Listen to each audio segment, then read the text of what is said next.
Hey guys, welcome again to another Sacred Writings video. My name is Jason Damiani, and today I'm going to be going over the very first German Bible printed in America.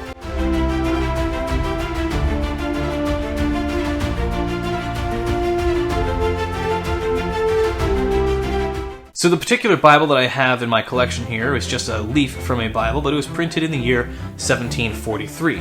As I mentioned in the introduction, this is a German Bible and was the first German Bible to be printed in the United States. It predates the Declaration of Independence, of course, that happened in the year 1776. So this is a very early American Bible, although it is printed in German. Because it was printed in America, we could still consider it an American Bible.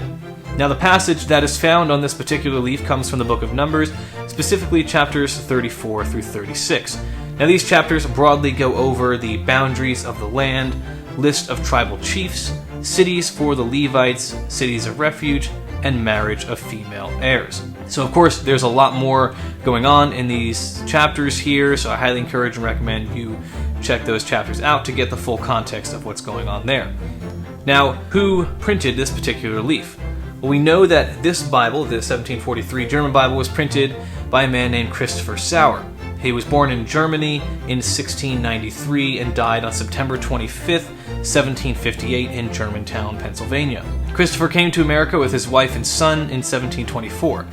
He was a very skilled person who was able to utilize these skills in all areas of his life. This is consistent with his strong Christian faith and his commitment to pietism. He found his true career in 1738 as the first successful printer to the numerous Germans in colonial America. The output from his large and prolific press included a newspaper in 1748, an almanac, more than 150 other imprints, mostly religious and in German, and the first European language colonial Bible, i.e. the 1743 Bible that I have here today. So this particular Bible is one of those very significant and important printings that was from Christopher Sauer. Now, as far as the history behind this particular Bible, it is believed that around 1,200 copies were printed by Christopher Sauer.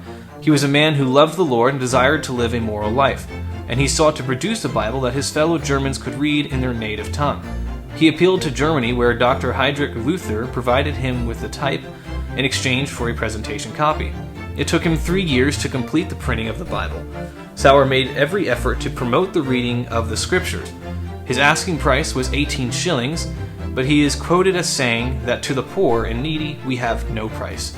Now, for context, 18 shillings in 1743 was approximately equivalent to around $260 in today's money.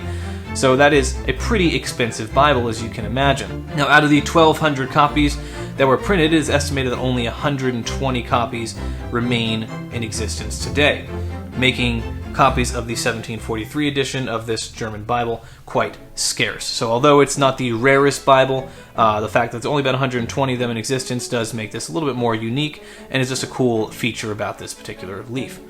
Now, as far as the location of where this particular Bible was printed, as you may have gathered, it would have been printed in Pennsylvania, specifically Germantown, which was Christopher's hometown and the town in which he died. So a very important location. That's where he had his roots, and he, of course, made his printing press there accordingly. Now, the material that was used for this particular leaf is not uncommon for 18th century paper and materials that would have been used.